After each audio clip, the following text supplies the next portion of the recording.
Welcome back. Umgeni-uThukela Waters implemented a planned maintenance shutdown this weekend at its Durban Heights water treatment plant to allow for the completion of repair work there due to damage caused by the floods in April 2022. eThekwini municipality, working with Umgeni-uThukela, say that residents can expect to get water from today. Well, let's get an update then with Jabulani Mayise, the eThekwini municipality's acting deputy head for water operations. A very good morning to you, sir. Good to talk to you. So, first things first, is there now water, sufficient water, going out to the taps of every person who was affected by the shutdown? Good morning and thank you. We've tried to build the capacity overnight, as you might all aware that this is following a major shut that was done by our back supplier Umgeni at Durban Heights. During that period, there was no water for 24-hour period. Hence our reservoirs were depleted. So overnight, we were building capacity to all reservoirs. I'll say we're at 80% recovery as it stands now. We do have a challenge with some reservoirs like Verelem. So in that area, there's still a challenge, and some parts of Umhlanga, there's still a challenge. But most of the areas, they have water supply now. Talk to me about these challenges in Umhlanga and the other areas, the 20% where things aren't going according to plan. What's gone wrong?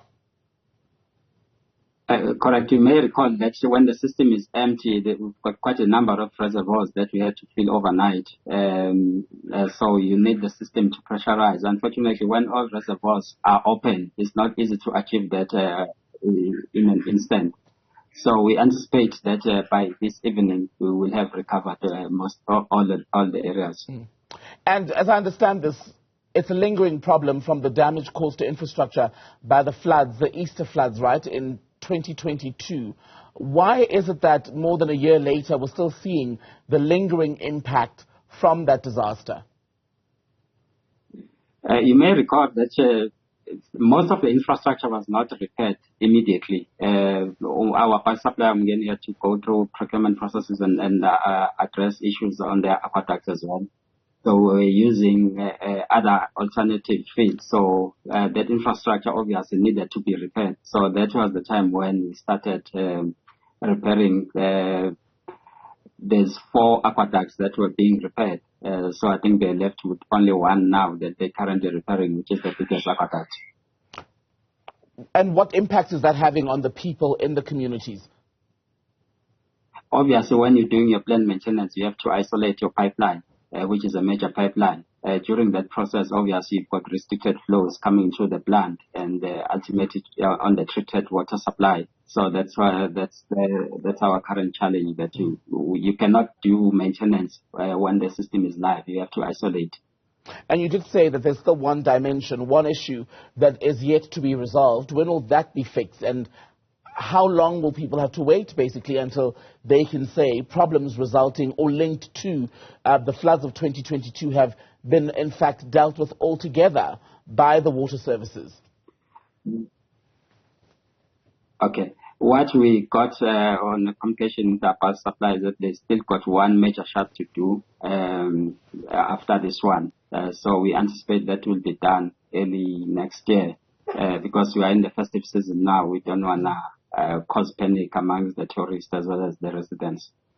And if you delay that work, as you're saying, for example, so that you don't spark panic among tourists, we know that eThekwini gets very busy towards the end of the year. People are there for Christmas and New Year's, the summer holidays, if it's international travelers in particular.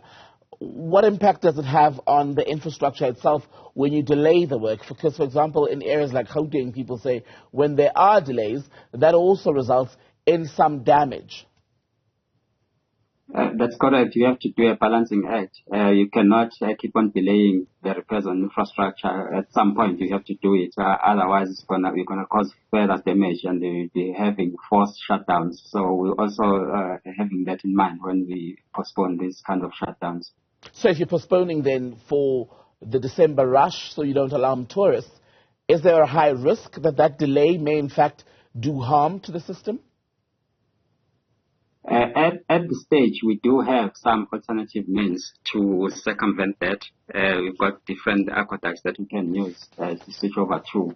Hence, we're confident that we can delay this one. And eThekwini has not been spared from the problems in many municipalities in the country where residents say they understand that there's maintenance work to be done, right?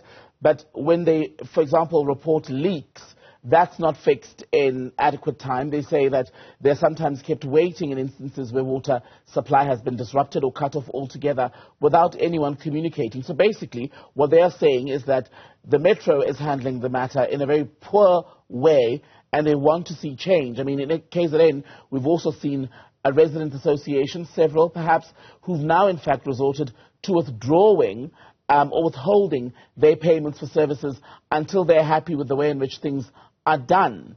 How are you reassuring those people that as eThekwini Metro, you've got a grip on this and that you will fix it? That's correct. You may recall that to do maintenance, we also need funding, especially on our OPEX as well as our capital funding.